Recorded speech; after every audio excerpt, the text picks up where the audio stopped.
One of the things when people talk about, the toilet issue not being an issue, this is the argument that someone presented to me, and I don't really think there's a counter-argument to it, which is in a nightclub situation, every woman has experienced there's a creepy guy who's following her around, who's making her feel uncomfortable. Where's the number one place she heads to in the nightclub as a method of escape?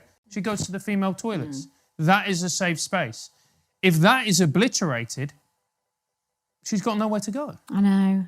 It's I was lucky enough to go on holiday this year, and I'd just come back, and we went for a McDonald's breakfast because we are classy. And we went into the McDonald's, and I went to the loo, and I'm in the cubicle, and a man comes in, right?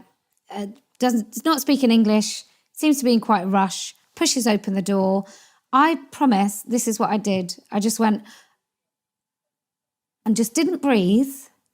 I didn't my instant response, it wasn't a rational thing. I just didn't breathe until he'd left, because him in that space totally changed that space. Now, I wouldn't have felt like that if it was a woman's voice.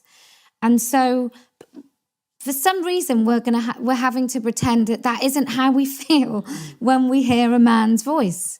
And it's not, like I said, it's, I'm married to a lovely bloke, but no matter how desperate he was for the loo, he's not going in the women's toilets because he understands how women feel about men in their space. It's why most men would cross over the road and not walk behind a woman walking on her own.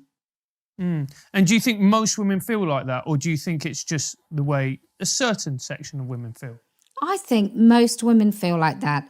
There's a book called by Gavin De Becker called The Gift of Fear, and it talks about your body basically will respond to something quicker than you will, and you'll feel it. So that's like my holding my breath.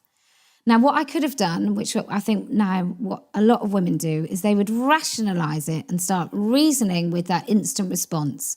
And they would rationalise something that should probably make them afraid and will protect them.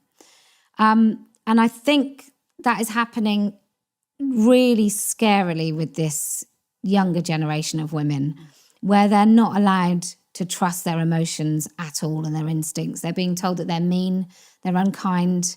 And so I think it's really quite dangerous. I don't know a single woman that wouldn't feel afraid in a public toilet, for example, if a man came in.